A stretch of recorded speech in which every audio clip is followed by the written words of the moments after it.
You will hear a number of different recordings, and you will have to answer questions on what you hear. There will be time for you to read the instructions and questions, and you will have a chance to check your work. All the recordings will be played once only. The test is in 4 sections.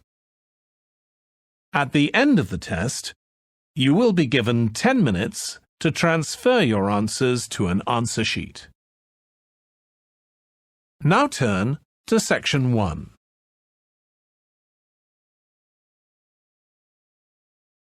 Section 1. You will hear a man giving some information about transport in London. First, you have some time to look at questions 1 to 5.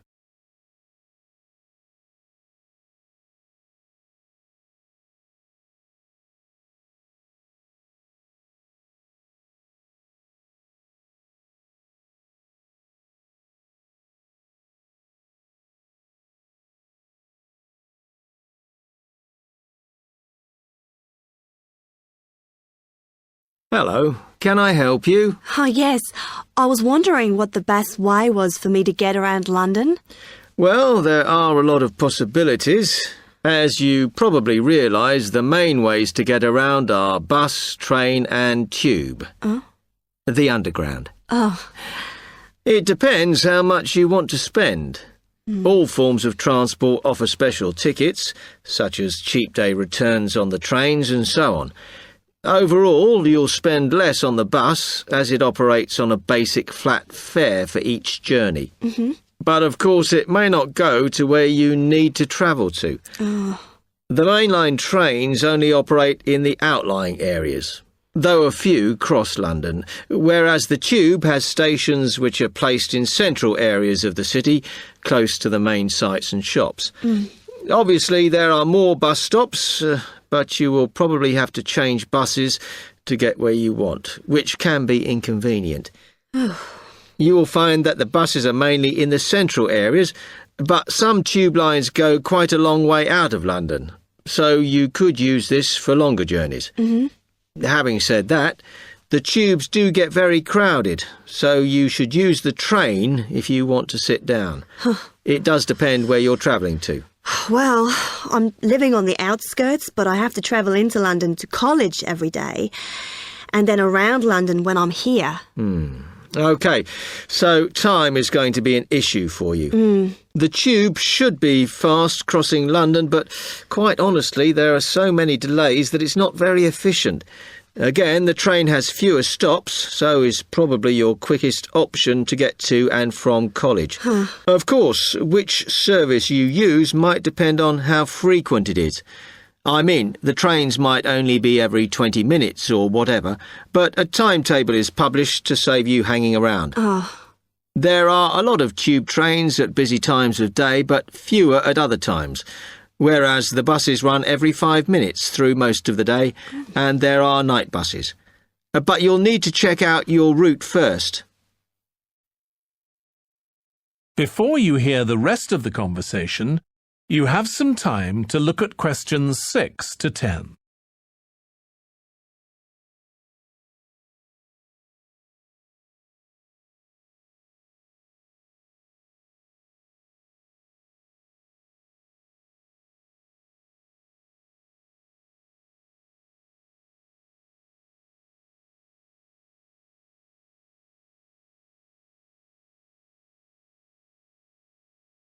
Now listen and answer questions 6 to 10.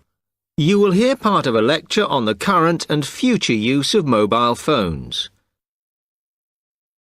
And it's interesting to look at the different ways that men and women use phones now, as that does affect how the technology will develop.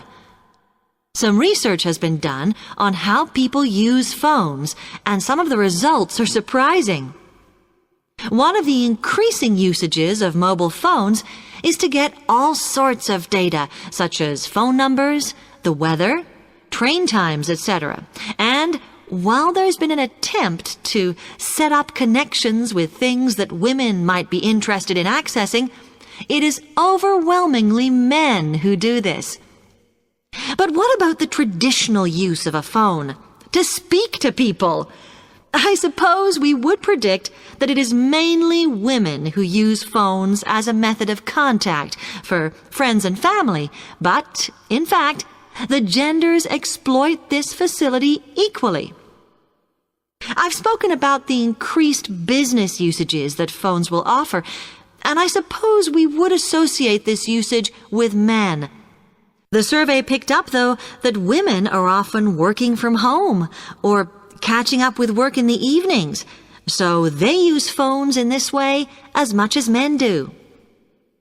Most of us are aware we can store photos on our phones. It's an ideal method of capturing a moment wherever you are. Women tend to be the group that keep photos on their phones, but it seems that men use their phones to actually take pictures much more than women do. And of course, all this knowledge affects the marketing that the companies will do in order to sell the phone. That is the end of section 1. You now have half a minute to check your answers.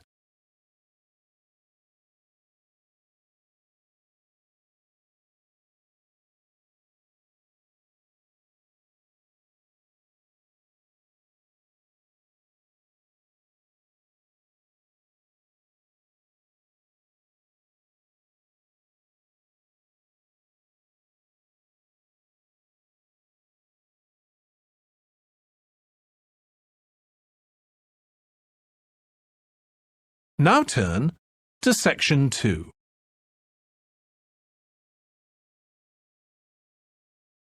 Section 2. You will hear an accommodation officer telling students about different halls of residence. You now have 30 seconds to read questions 11 to 15.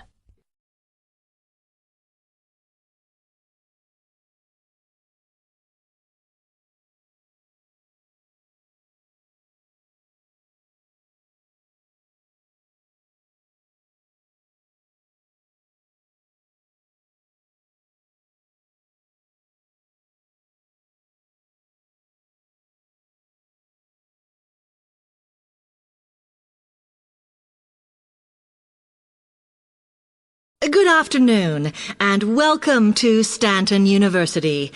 I'm here to tell you about the various halls of residence we have available, should you choose to come here. We aim to offer accommodation in halls to all first-year students, and you'll find there's a good variety to choose from. First of all, there's Brown Hall, which, as you'll see, is not the most modern of buildings, but it is very popular with some students.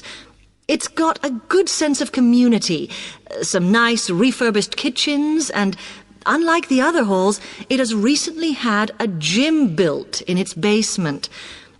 Another option is Blake Residence, which is built like a large house, and so everybody cooks and eats together. It has its own sectioned-off bit of private garden and is even more peaceful because this is an all-girls residence.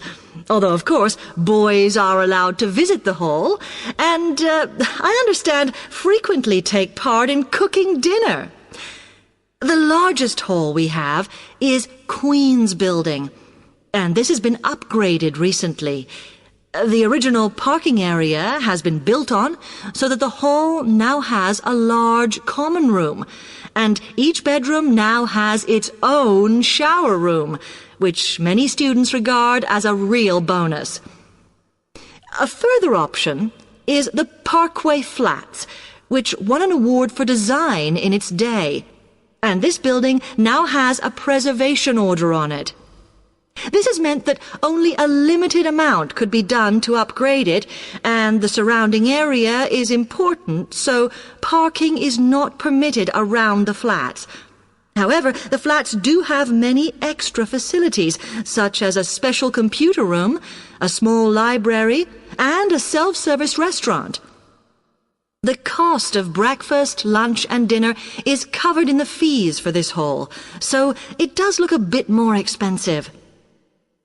The last residence we can offer you is Temple Rise, which again is slightly more expensive than other halls as the rooms are larger. This has got very lovely views across to the coast, and this more than compensates for the fact that bathrooms here are shared between 6 students. However, the hall has domestic staff who clean the rooms once a week, so this is perhaps an attractive option for the messier amongst you. You now have 30 seconds to read questions 16 to 20.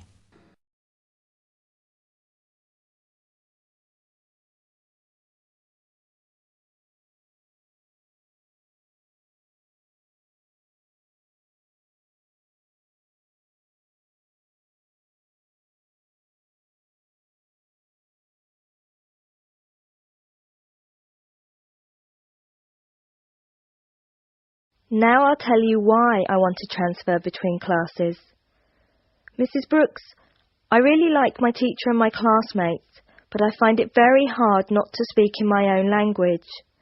I just begin to think in English when the class ends, and I'm surrounded by other people from my country, so it's natural that we all speak in our mother tongue. I have been looking around for a class where there are very few other people from my country, so I'll be forced to use English. The best class I can find is the evening class, which begins at 6 p.m. Most of the students in that class come from countries which speak Spanish, and I can't speak a word, so I must use English. I have an Italian friend in the class, and she tells me there are 2 Hong Kong Chinese, 6 Spanish speakers, and 1 Japanese student. She says most people speak English at the break, although sometimes the Spanish slip into their own language. I checked the class list, and 2 students have dropped out of the evening class, so there should be room for me. Could you please see if I can join the class? I'm not sure what the class number is, but the evening class I want is in room 305 of the Trotter Building. The class I'm in now is next door to the Trotter Building in Prince Tower, so it's very easy for me to find my way to the new class. I'm not going home until late today, so could you please leave a message for me at my friend Margaret's house? Her number is 812-7543, and she has an answering machine. I do hope you can transfer me, Mrs. Brooks.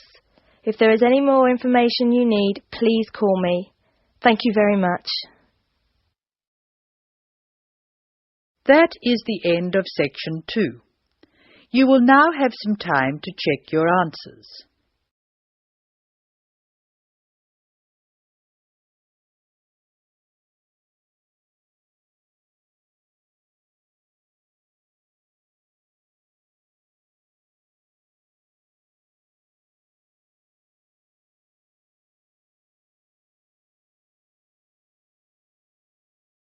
Now turn to section 3. Section 3. First, you have some time to look at questions 21 to 24.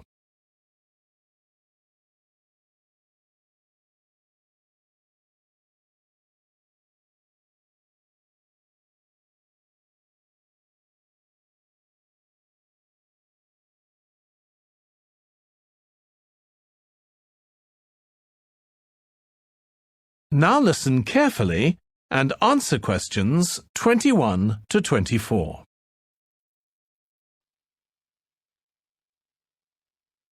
Now listen to more of the conversation between Angela and Bob. Why do you want to take leave, Angela? I'm going to visit my Aunt May. She's my mother's sister. She and her husband are my guardians while I'm here. Where do they live? About 50 kilometres from here, near Armadale. Do you have to take so long if they live nearby? My mother is coming with me. She's come for a holiday, so she wants to have some time with May. And I want to spend some time with my mother too. Aren't you going home soon? I've applied to extend my time here. I expect to go home in 12 months. Before you hear the rest of the discussion, you have some time to look at questions 25 to 30.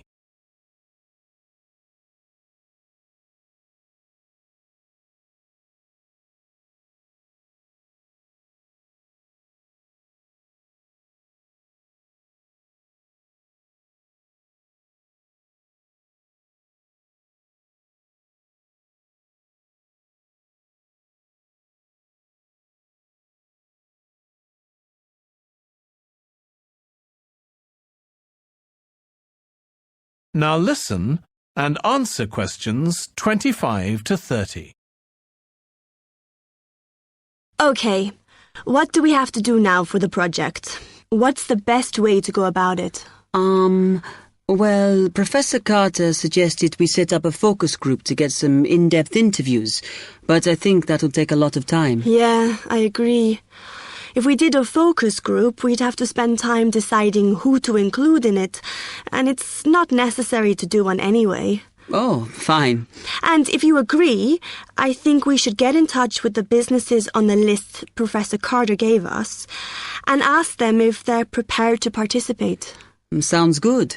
Then we can go there, give them questionnaires, and collect them later. Exactly. Okay. Then do we need to book one of those study rooms in the library so we can work together to input the data? Perhaps not, as I guess just one of us could just sort it out actually. Yes, that would be easier. A lot of what we're doing is qualitative, so it'll be writing up rather than statistics. No software for that, I'm afraid. And I think it would look better if we had actual shots of some of the staff, because we're citing appearance as a factor in employability, aren't we? Yeah, okay. I'll factor that all in when I sort everything out tonight. I'm glad we decided to work together. I think it's going to work out well. Yes, well, given that we had to work in pairs on this project, I think we were right to choose each other. We complement each other academically, as we're each good at what the other isn't. In fact, we should have tried working together before. Yes. Now, how shall we split the work? I'll do the analysis, shall I? Oh, okay. It's just that it might be faster, because I'm used to doing it. Although your English is better than mine. I need more practice at reading, really. Okay, I'll do the presentation then, if that's okay with you. Yeah, sure. I don't mind speaking in public, but I hate preparing all the notes for them. The thing is, the tutor said one person should do the whole presentation, and he said he expects me to do it because I haven't done one yet. No, that's fine. Now, let's see. That is the end of section 3. You now have half a minute to check your answers.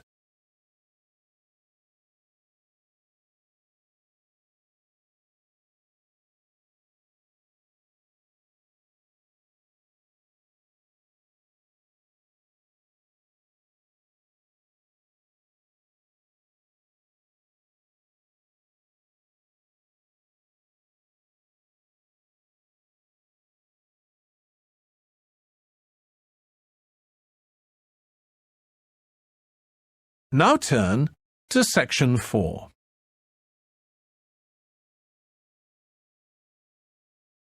Section 4. You will hear a talk about the pitfalls and pleasures of being a postgraduate student. First, you have some time to look at questions 31 to 40.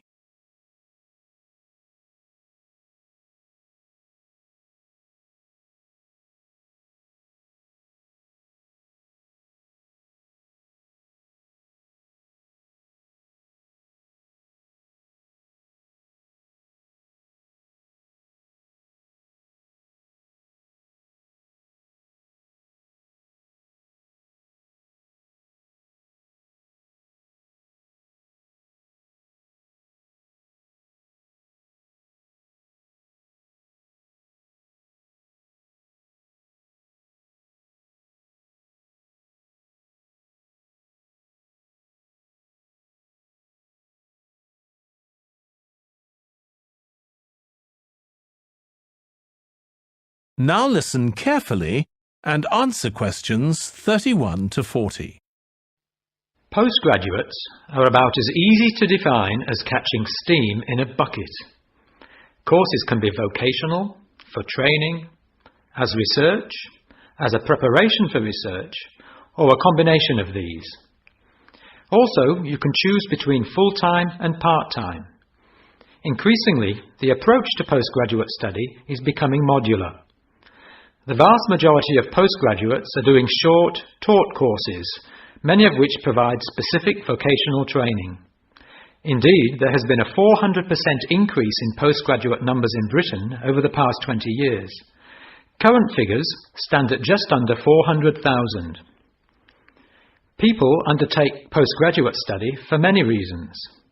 These may be academic, intellectual challenge, development of knowledge; vocational, training for a specific career goal; or only vague, drifting into further study. It is essential that you determine the reasons you want to become a postgraduate. If you have clear goals and reasons for studying, this will enhance your learning experience and help you to remain focused and motivated throughout your course. Where you study should be based on much more than the course you want to do. For some courses, you're likely to be there for several years, and it is important that you are happy living there. Check also what type of accommodation is available, and whether the institution provides any housing specifically for postgraduates. Choosing an institution and department is a difficult process. To determine quality, do not rely on the reputation of an institution, but find out what the ratings are from the most recent assessment exercises. Find out about the staff, their reputation, competence, enthusiasm, and friendliness. Visit the department if possible, and talk to existing postgraduates about their experience, satisfaction, comments, and complaints. Be very careful to check how they feel about their supervisors. Also, check what facilities are available, both at an institutional level, for example libraries, laboratory and computing facilities, and in the department, for example study room, desk, photocopying, secretarial support, etc. Everyone will have their own priorities here. I am always anxious to check the computer support available and regard it as slightly more important than library access. Your working environment and the support available to you plays an essential part in making your work as a postgraduate a positive experience. Life as a postgraduate can be very different to your other experiences of education. Things that can distinguish your experience are the level of study, independence of working, intensity of the course, the demands on your time, and often the fact that you're older than the majority of students. These factors can contribute to making you feel isolated. However, there are several ways you can make sure that this is either short-lived or does not happen at all. Many student unions have postgraduate societies that organise social events and may also provide representation for postgraduates to both the student union and the institution. Departments can also help to create a sense of identity and community, and often have discussion groups available. Don't be afraid to talk to staff about any difficulties you might be having. Of course, universities provide counselling services, but we have found that the best advice comes from talking to other postgraduates who may have faced similar difficulties.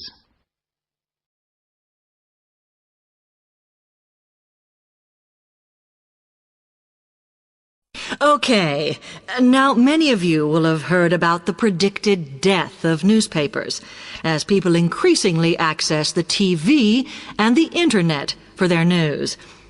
Today, I want to look at the USA, which has very advanced news sources, to see if this is actually true.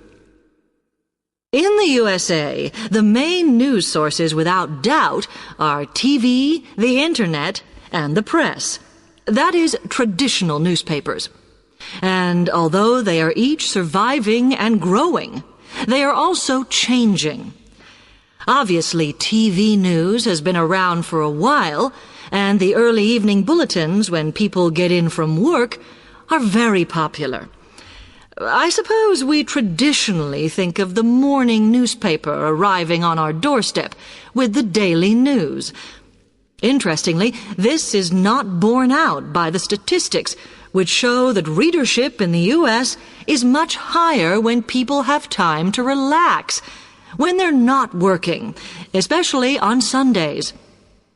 The Internet is also a popular weekend activity, but shows no variation with weekday access. So people are using the different sources in different ways.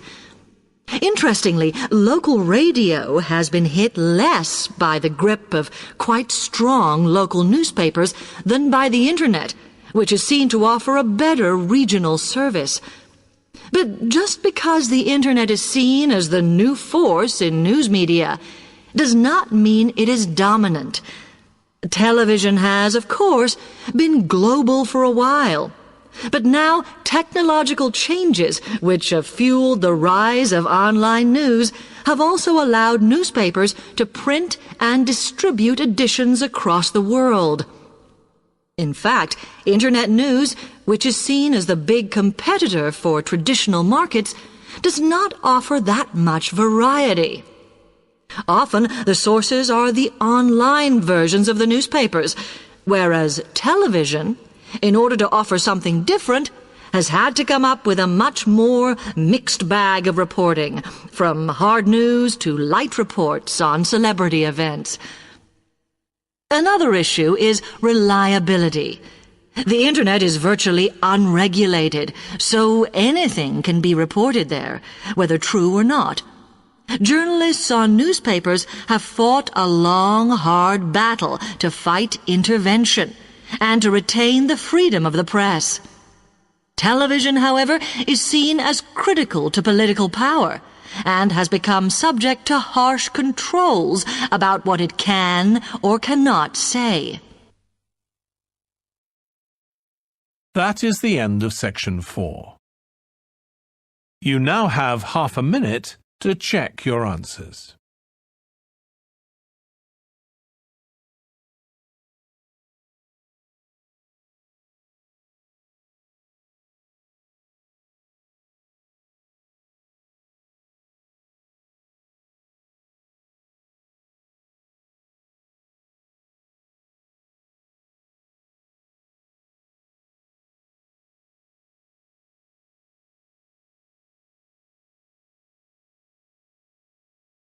That is the end of the listening test.